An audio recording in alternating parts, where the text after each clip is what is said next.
नमस्कार, स्वागत है आपका। मैं हूं आपके साथ सपना दीपक मल्लेशा। बुलेटिन का आगाज करेंगे राज्यपाल हरिभाऊ बागड़े से। रविवार को राजभवन में कर्नाटक विधानसभा के अध्यक्ष यूटी खादर ने मुलाकात की। राज्यपाल से उनकी यह शिष्टाचार भेंट थी। इस दौरान राज्यपाल से उन्होंने विभिन्न संवैधानिक मुद्दों पर संवाद किया।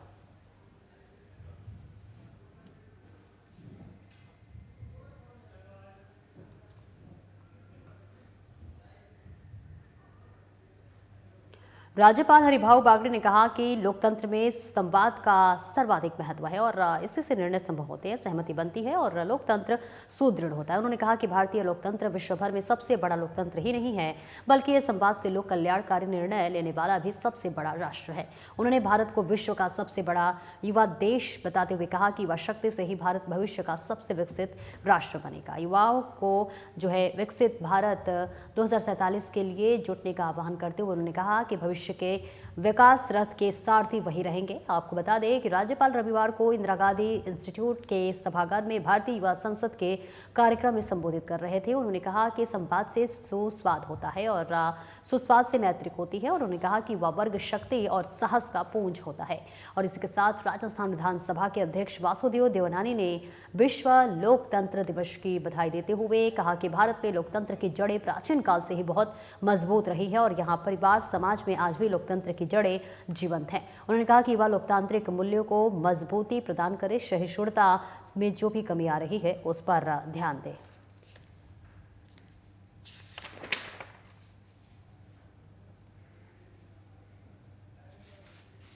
तो देखिए, राज्यपाल हरिभाऊ बागड़े ने कहा कि लोकतंत्र में संवाद का जो सर्वाधिक महत्व है और इसी से निर्णय संभव होता है। ये तस्वीर भी दिखा रहे हैं जहां पर उन्होंने कहा कि सहमति बनती है तो लोकतंत्र सुदृढ़ होता है। उन्होंने कहा कि भारतीय लोकतंत्र विश्व भर में सबसे बड़ा लोकतंत्र ही नहीं है, बल्कि ये संवाद से लोक कल्याणकारी निर्णय लेने वाला भी सबसे बड़ा राष्ट्र है। उन्होंने भारत को विश्व का सबसे बड़ा युवा देश बताते हुए कहा कि युवा शक्ति से ही हमारा भविष्य का सबसे विकसित राष्ट्र बनेगा। उन्होंने युवाओं को विकसित भारत 2047 के लिए जुटने का आह्वान करते हुए कहा कि भविष्य के विकास रथ के सारथी वही रहेंगे। आपको बता दें, राज्यपाल रविवार को इंदिरा गांधी इंस्टीट्यूट के सभागार में भारतीय युवा संसद के कार्यक्रम में संबोधित कर रहे थे। उन्होंने कहा कि संवाद से सुस्वाद होता है और सुस्वाद से मैत्री होती है। इसी के साथ उन्होंने कहा कि युवा वर्ग शक्ति और साहस का पुंज होता है। राजस्थान विधानसभा के अध्यक्ष वासुदेव देवनानी के विश्व लोकतंत्र दिवस की बधाई देते हुए कहा कि भारत में लोकतंत्र में जड़ें प्राचीन काल से ही मजबूत रही है।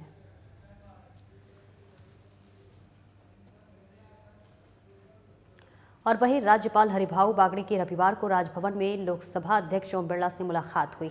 राज्यपाल ने राजभवन में लोकसभा अध्यक्ष ओम बिरला का शॉल उड़ाकर अभिनंदन स्वागत किया। मुलाकात के दौरान दोनों ने संसदीय परंपराओं से जुड़े विभिन्न विषयों पर चर्चा की।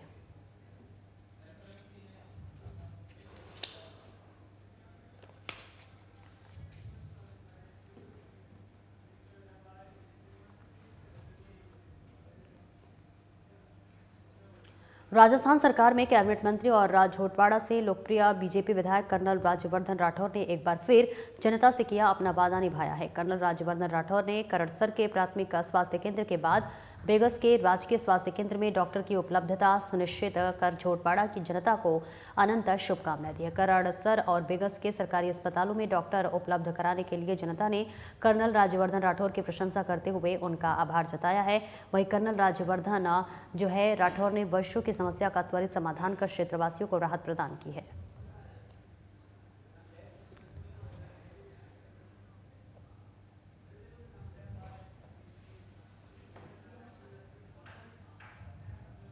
अलवर में नेशनल फिजियोकॉन 2024 का आयोजन किया गया, जिसमें नेता प्रतिपक्ष टीकाराम जूली ने शिरकत की। इस दौरान उन्होंने कहा कि चिकित्सकीय पेशे में सेवा का भाव झलकता है। उन्होंने कहा कि बहुत सी ऐसी बीमारियां हैं जिनका इलाज केवल फिजियोथेरेपी से ही संभव है। जूली रविवार को औद्योगिक क्षेत्र स्थित ESIC मेडिकल कॉलेज के सभागार में आयोजित नेशनल फिजियोकॉन 2024 में देश भर से शामिल हुए चिकित्सकों को संबोधित कर रहे थे। जूली ने अलवर में नेशनल स्तर की कार्यशाला आयोजित करने पर अलवर एसोसिएशन ऑफ फिजियोथेरेपिस्ट को बधाई देते हुए कहा कि हमारा और अलवर का सौभाग्य है कि देश भर के सेवाभावी चिकित्सक यहाँ एक मंच पर एकत्रित होकर अपने अनुभव साझा कर रहे हैं। उन्होंने कहा कि इस बार नेशनल कार्यशाला का आयोजन किया गया। अगली बार अलवर के भौतिक चिकित्सक मिलकर निश्चित तौर पर इंटरनेशनल कार्यशाला का आयोजन करने में सफल होंगे।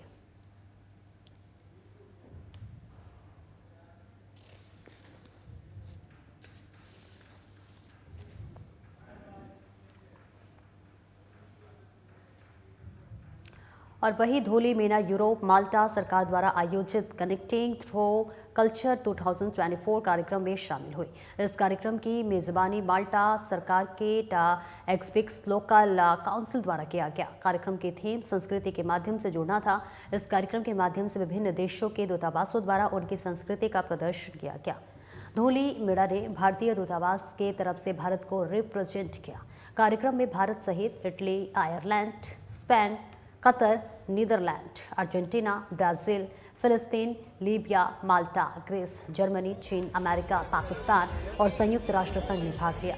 बताते चले धोली मीना ने बताया कि भारतीय प्रदर्शनी में हैंडीक्राफ्ट आइटम्स, मेहंदी, हिंदी भाषा का प्रचार प्रसार किया। साथ में भारतीय खाने के स्टॉल भी लगाए गए। हिंदी दिवस के मौके पर यूरोपियन लोगों को हिंदी से अवगत करवाया गया। और वहीं धोली मीना ने यूरोपियन लोगों को बताया कि हिंदी और मल्टीज भाषा में बहुत सारे अक्षर एक जैसे हैं, जैसे कि खिताब, कमरा, कमीज जैसे शब्द। धोली मीना ने बताया कि इस अवसर पर उनको अन्य देशों की संस्कृति को देखने और समझने का अवसर मिला।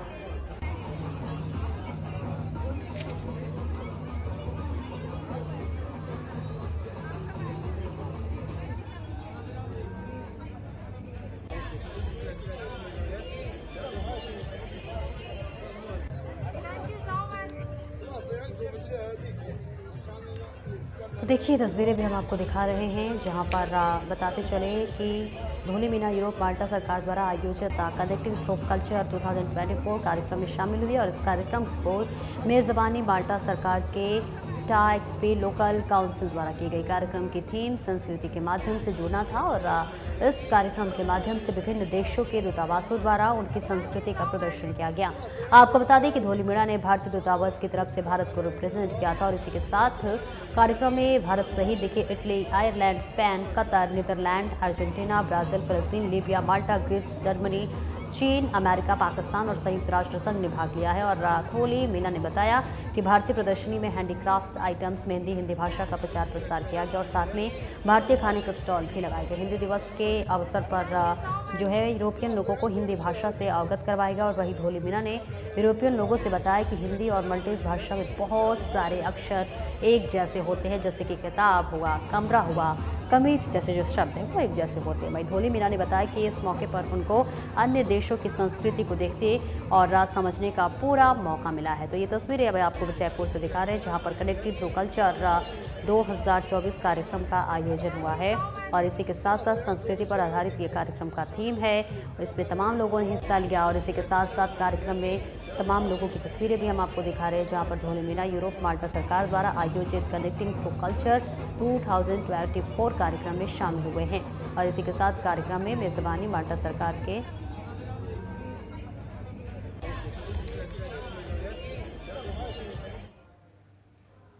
और वही जोरावर सिंह गेट स्थित राष्ट्रीय आयुर्वेद संस्थान मानद विश्वविद्यालय जयपुर में आयुष मंत्रालय भारत सरकार की तरफ से राष्ट्रीय आयुर्वेद विद्यापीठ दिल्ली द्वारा प्रायोजित 9 से 14 सितंबर तक आयोजित 6 दिवसीय CME कार्यक्रम का समापन हो गया है। और वही CME कार्यक्रम में देश भर से 20 राज्यों से 30 आयुर्वेद चिकित्सा अधिकारियों ने भाग लिया है। देश भर से 12 आयुर्वेद विशेषज्ञों ने व्याख्यान और अपने चिकित्सा अनुभव प्रस्तुत किए। 6 दिवसीय CME कार्यक्रम में विभिन्न आयुर्वेद चिकित्सा के विशेषज्ञों ने हृदय रोग, सूत्र चिकित्सा, फर्स्ट एंड बाल रोग, स्त्री एंड प्रसूति रोग, इम्यूनिटी संबंधित रोगों के जो है आयुर्वेदिक निदान और चिकित्सा संबंधी व्याख्यान किए। वही समापन समारोह की अध्यक्षता कुलपति प्रोफेसर संजू शर्मा ने की। उन्होंने चिकित्सा अधिकारियों को संबोधित करते हुए कहा कि चिकित्सा क्षेत्र से जुड़े व्यक्ति को अपने ज्ञान और निरंतर अपग्रेड करते रहने का महत्व भी समझाया।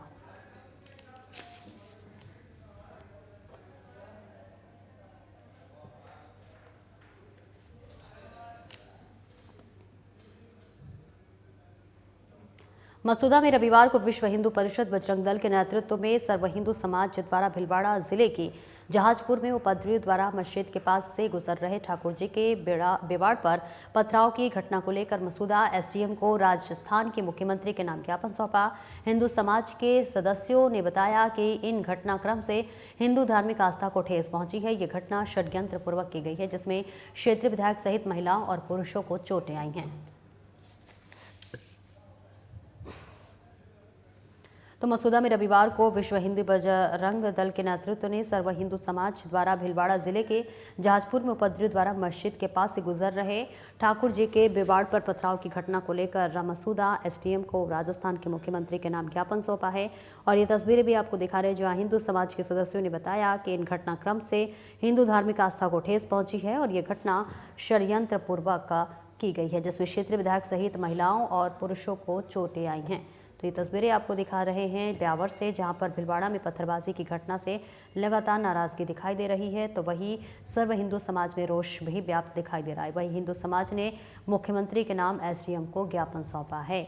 ये तस्वीरें आपको दिखा रहे हैं मसूदा में कल यानी कि रविवार को विश्व हिंदू परिषद बजरंग दल के नेतृत्व में सर्व हिंदू समाज द्वारा भीलवाड़ा जिले के जहाजपुर में उपद्रवियों द्वारा मस्जिद के पास से गुजर रहे ठाकुर जी के बेवाड़ पर पथराव की घटना सामने आई है और इसको लेकर मुख्यमंत्री के नाम ज्ञापन सौंपा गया है। हिंदू समाज के सदस्यों ने भी इस घटनाक्रम में उन्होंने बताया कि उनकी आस्था को ठेस पहुंची है।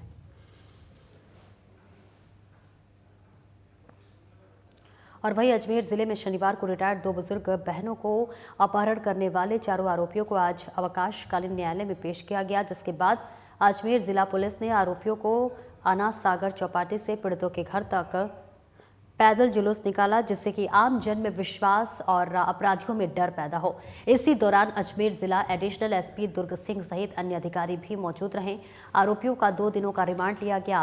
बताते चले चारों आरोपियों द्वारा शनिवार सुबह करीब 7 बजे पीड़िता के घर के अंदर घुसकर उनका अपहरण किया गया और उनके साथ मारपीट भी की गई। अपहरण का वीडियो राह चल रहे किसी युवक द्वारा बना लिया गया और तुरंत पुलिस को सूचित किया गया। पुलिस ने तुरंत कार्रवाई करते हुए 5 घंटे के भीतर आरोपियों को गिरफ्तार कर लिया है।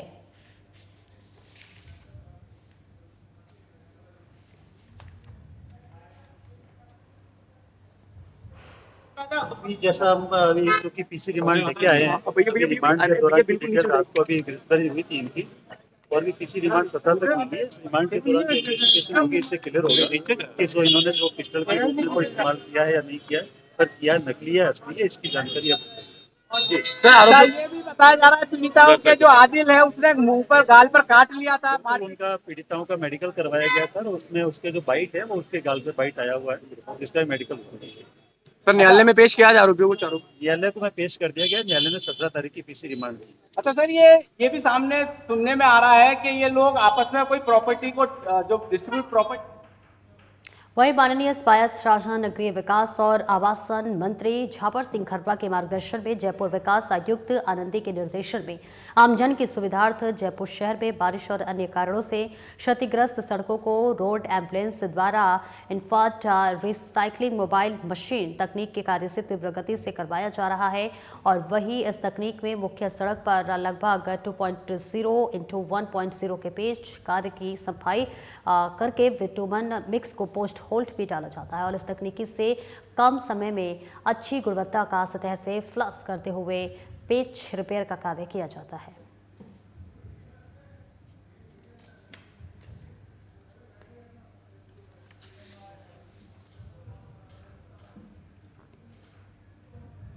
जयपुर स्थित एसएमएस मेडिकल कॉलेज में कार्यशाला का आयोजन किया गया। आपको बता दें 14 और 15 सितंबर 2024 को क्रेनियल स्कूल बेस और इसी के साथ साथ स्पाइन सर्जरी पर केंद्रित अत्याधुनिक न्यूरो एंडोस्कोपी कार्यशाला का आयोजन किया गया। बता दें इस प्रतिष्ठित कार्यक्रम का आयोजन न्यूरो सर्जरी विभाग द्वारा किया गया, जिसमें भारत के प्रमुख न्यूरो सर्जनों ने विशेषज्ञों व्याख्यान और कैडावर पर लाइव डेमोन्स्ट्रेशन प्रस्तुत किए। वही कार्यक्रम का नेतृत्व डॉक्टर मनीष अग्रवाल वरिष्ठ प्रोफेसर और न्यूरो सर्जरी विभाग के प्रमुख और आयोजन सचिवों ने किया। इस कार्यशाला में पूरे भारत से आए न्यूरो सर्जनों ने भाग लिया और डॉक्टर अग्रवाल ने कहा कि ये कार्यशाला युवा न्यूरो सर्जनों के लिए एक महत्वपूर्ण अवसर था।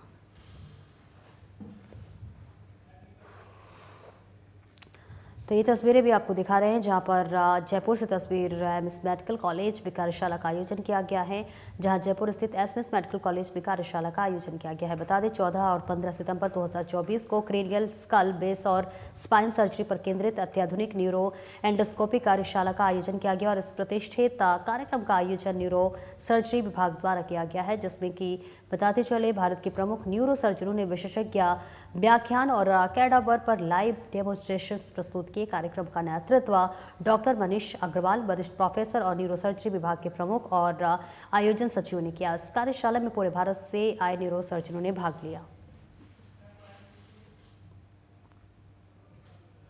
और वहीं जेएमए अध्यक्ष डॉक्टर तरुण ओझा और सचिव डॉक्टर अनुराग शर्मा ने सूचित किया कि रविवार सुबह राजस्थान यूनिवर्सिटी प्रांगण में जयपुर मेडिकल एसोसिएशन और सृष्टि फाउंडेशन के तत्वाधान में वृक्षारोपण किया गया। इसमें अन्य चिकित्सा संगठनों एमपीएस, पीएचएनएचएस, उपचार, आईपीएपी और इसी के साथ भाग लिया। इस एक वृक्ष मां के नाम थीम पर आयोजित इस पहल की मुख्य अतिथि राजस्थान विश्वविद्यालय के कुलपति प्रोफेसर कल्पना कटेजा थी। 200 से अधिक वृक्ष रोपित किए गए और इसके संयोजक डॉक्टर धनंजय मंगल ने सभी उपस्थित चिकित्सकों को धन्यवाद किया।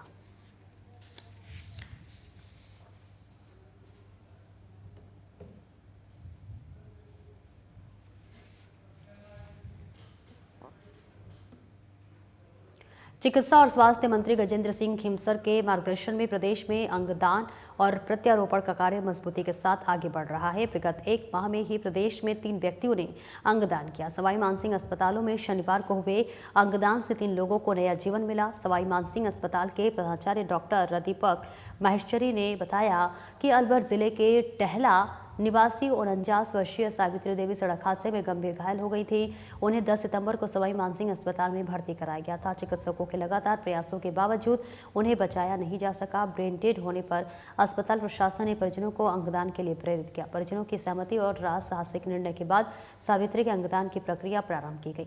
आपको बता दें, सावित्री की दोनों किडनी एवं लीवर सवाई मानसिंह अस्पताल में ही उपचाराधीन 3 रोगियों को प्रत्यारोपित कर उन्हें नया जीवन प्रदान किया गया। अस्पताल प्रशासन ने अंगदान के मानवीय निर्णय के लिए सावित्री के परिजनों का आभार व्यक्त किया।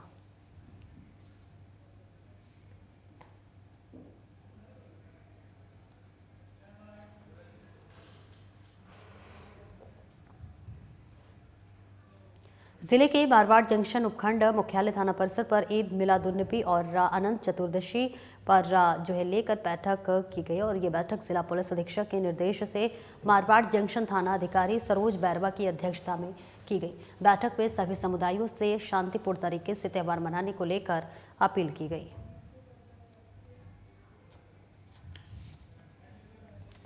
तो जिले के मारवाड़ जंक्शन उपखंड मुख्यालय थाना परिसर में ईद मिलादुन्नबी और अनंत चतुर्थी पर्व को लेकर देखिए बैठक की गई है। बैठक बेहद महत्वपूर्ण है।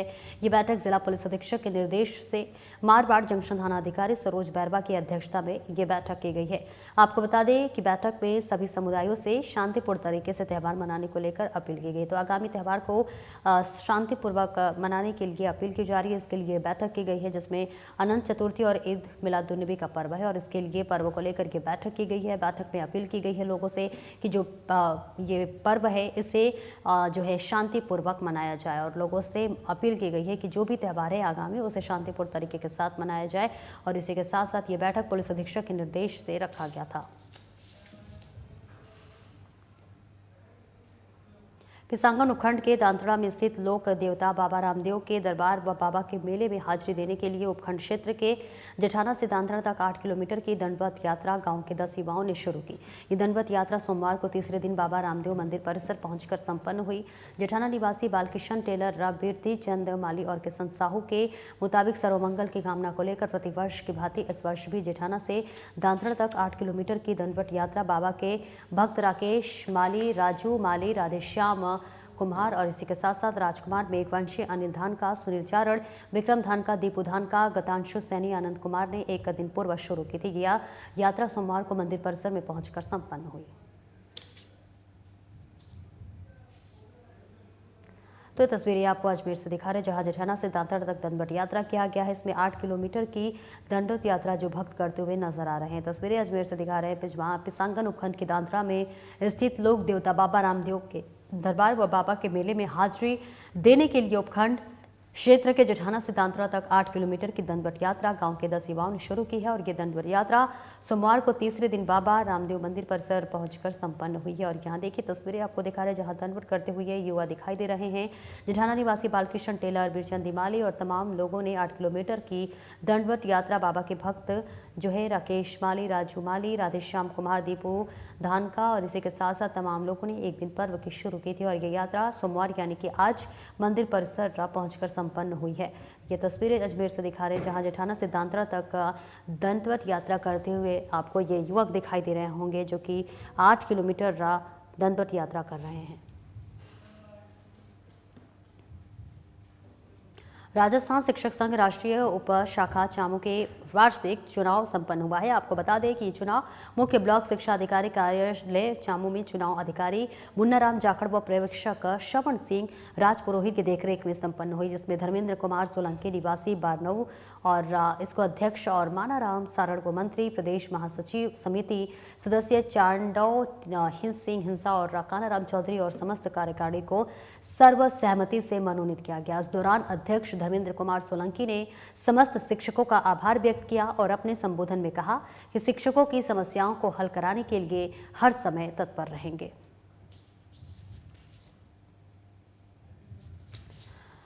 तो देखिए राजस्थान शिक्षक संघ राष्ट्रीय उपशाखा चामू के वार्षिक चुनाव संपन्न हो चुका है। आपको बता दें चुनाव मुख्य ब्लॉक शिक्षा उत्तराधिकारी शिक्षा अधिकारी कार्यालय चामू में चुनाव अधिकारी मुन्नाराम जाखड़ व पर्यवेक्षक श्रवण सिंह राजपुरोहित की देखरेख में संपन्न हुई, जिसमें धर्मेंद्र कुमार सोलंकी निवासी बारनाऊ को अध्यक्ष और मानाराम सारण को मंत्री, प्रदेश महामंत्री सदस्य चांडव सिंह को इंदा और कानाराम चौधरी और समस्त कार्यकारिणी की सर्वसहमति से मनोनीत किया गया। इस दौरान धर्मेंद्र और इसी के साथ साथ सोलंकी ने समस्त शिक्षकों का आभार व्यक्त किया और अपने संबोधन में कहा कि शिक्षकों की समस्याओं को हल कराने के लिए हर समय तत्पर रहें।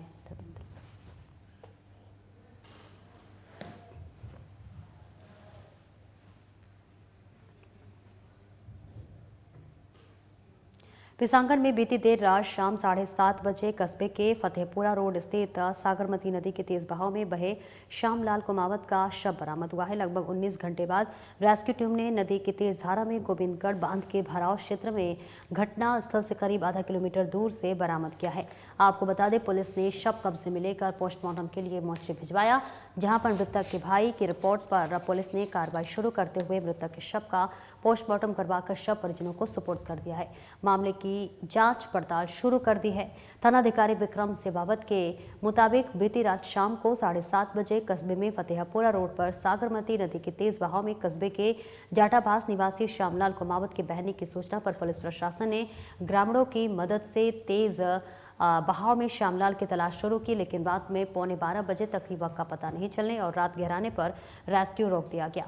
इसके उपरांत आज सुबह एसडीआरएफ की टीम इंचार्ज राजू के नेतृत्व में पिसांगन पहुंची और सवेरे नदी में श्यामलाल कुमावत की तलाश शुरू की और दोपहर में पानी में श्यामलाल कुमावत का शव बरामद हो गया। तो ये तस्वीरें आपको अजमेर से दिखा रहे हैं जहां सागरमती नदी से युवक का शव बरामद किया गया है। लगभग 19 घंटे बाद शव को बरामद किया गया। एसडीआरएफ ने बरामद किया है शव। तो ये तस्वीरें आपको दिखा रहे हैं पिसांगन में बीती रात देर शाम 7:30 बजे कस्बे के फतेहाबाद रोड स्थित सागरमती नदी के तेज बहाव में पड़े श्यामलाल कुमावत का शव बरामद कर लिया गया है। लगभग 19 घंटे बाद रेस्क्यू टीम ने नदी की तेज धारा में गोविंदगढ़ बांध में भराव क्षेत्र में घटनास्थल के करीब आधा किलोमीटर दूर से बरामद किया है। पुलिस ने शव को कब्जे में ले लिया है, पोस्टमार्टम के लिए भी भिजवा दिया, जहां मृतक के भाई की रिपोर्ट पर पुलिस ने कार्रवाई शुरू करते ही मृतक के शव का पोस्टमार्टम करवाकर शव परिजनों को सुपुर्द कर मामले की जांच पड़ताल शुरू कर दी है। वही थानाधिकारी विक्रम सेवावत के मुताबिक बीती देर शाम को 7:30 बजे कस्बे में रोड पर जो है ग्रामीणों की मदद से तेज बहाव में तलाश शुरू की।